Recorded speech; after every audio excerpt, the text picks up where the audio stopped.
Hello everyone.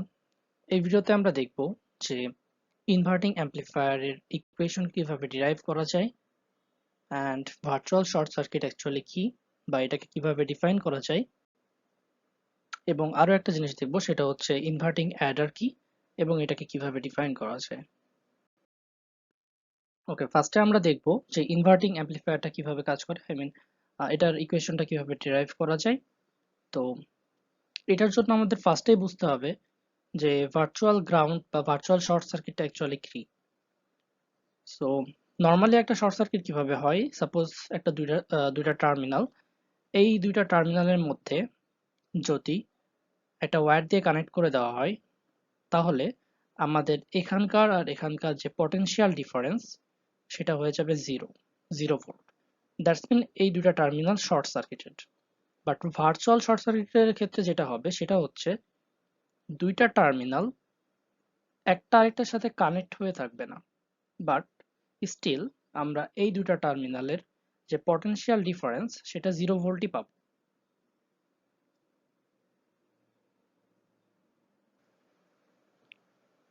এখন আমরা দেখব যে ইনভার্টিং অ্যাম্পলিফায়ারের ক্ষেত্রে ভার্চুয়াল শর্ট সার্কিটটা কোথায় কাজে লাগতেছে বা কোনটা actually virtual short circuited. So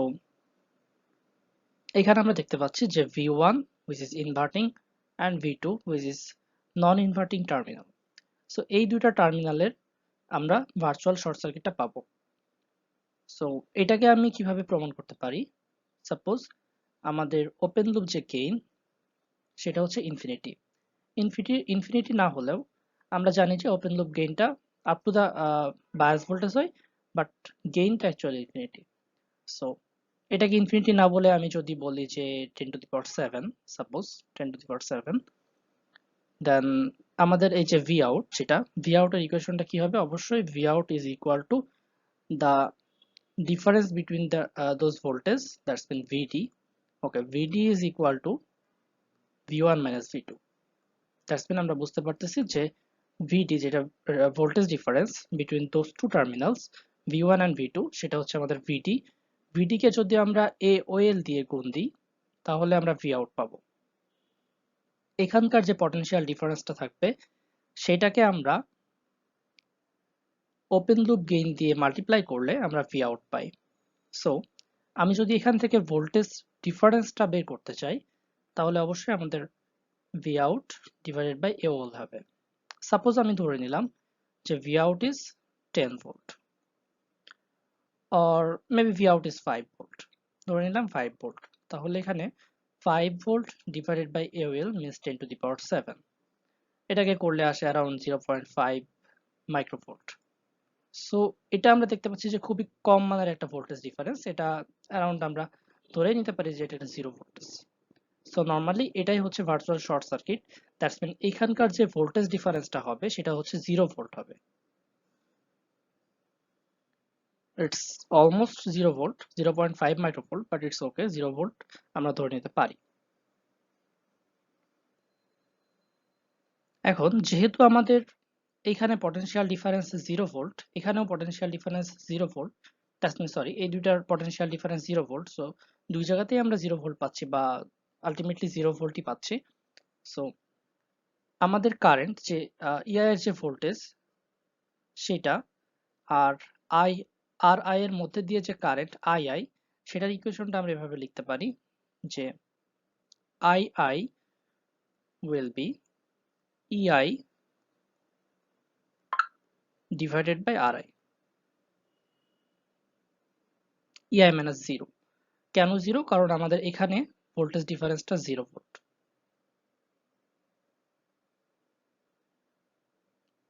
so ultimately EI divided by RI।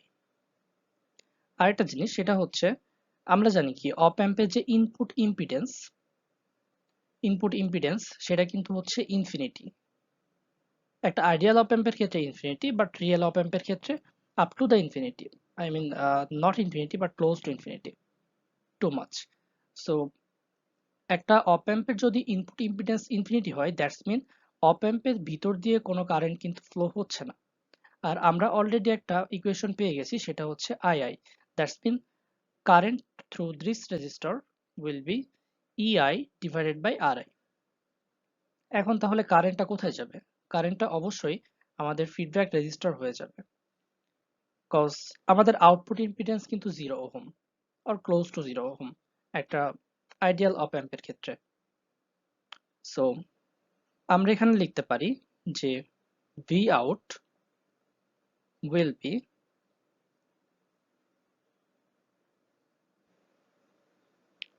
আমরা এখানে লিখতে পারি মেইনলি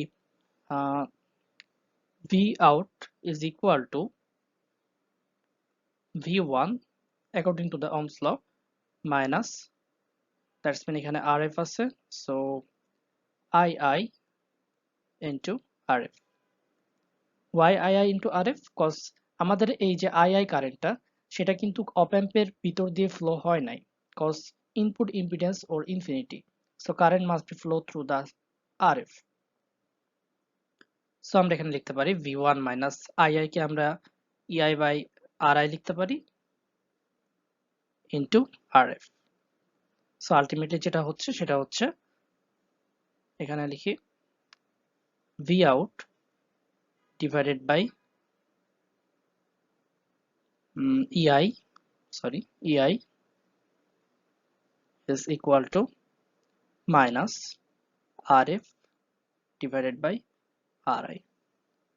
সো এখানে কিন্তু আমাদের V1টা হচ্ছে 0 ভোল্ট, সো V1 0 হয়ে গেলে এখানে জাস্ট থাকতেছে minus II multiplied by RF, and II এর ভ্যালুটা আমরা যদি বসাই দিই EI by RI, so ultimately আমরা এই ইকুয়েশনটা পাচ্ছি, which is our gain equation, cause আমরা জানি যে gain is equal to, এটা হচ্ছে ক্লোজ লুপের ক্ষেত্রে,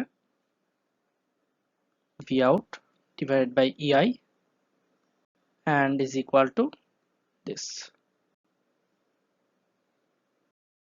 ইনভার্টিং অ্যাডার, ইনভার্টিং অ্যাডারটা মূলত ইনভার্টিং অ্যাম্পলিফায়ারের মতোই মানে ইনভার্টিং অ্যাম্পলিফায়ারের মতো করেই কাজ করবে, বাট এখানে একটা হচ্ছে সেটা হচ্ছে অ্যাড করবে, ইনপুটে যদি মাল্টিপল ভোল্টেজ থাকে তাদেরকে অ্যাড করবে, সো এই জন্য এটাকে বলা হয় যে ইনভার্টিং অ্যাডার.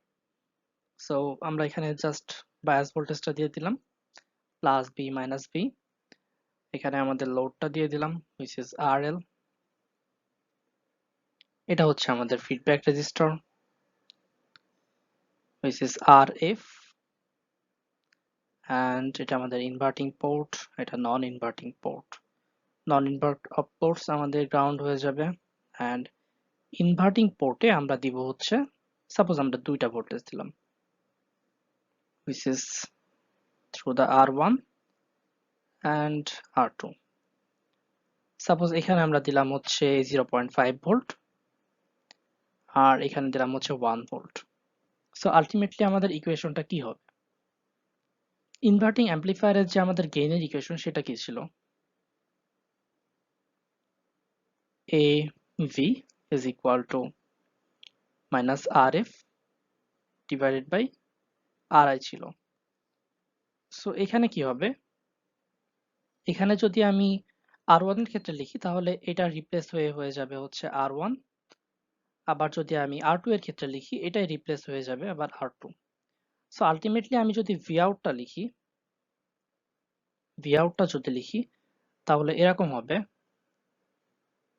এটা হচ্ছে সাপোজ E1 অ্যান্ড এটা সাপোজ E2, যেহেতু আমরা দুইটা ভোল্টেজ প্রোভাইড করতেছি, সো Vout যেটা হবে সেটা হচ্ছে, আমরা যদি E1 এর ক্ষেত্রে দেখি E1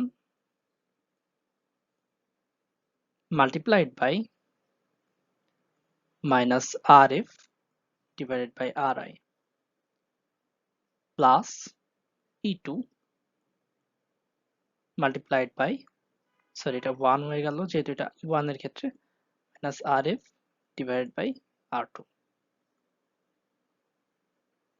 সো আলটিমেটলি এখান থেকে আমরা 0.5 ভোল্টের জন্য গেইন পাবো, এখান থেকে আমরা 1 ভোল্টের জন্য যে গেইন সেটা পাবো.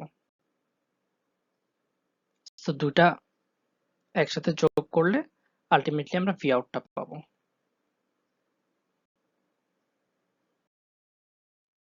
References, thank you everyone.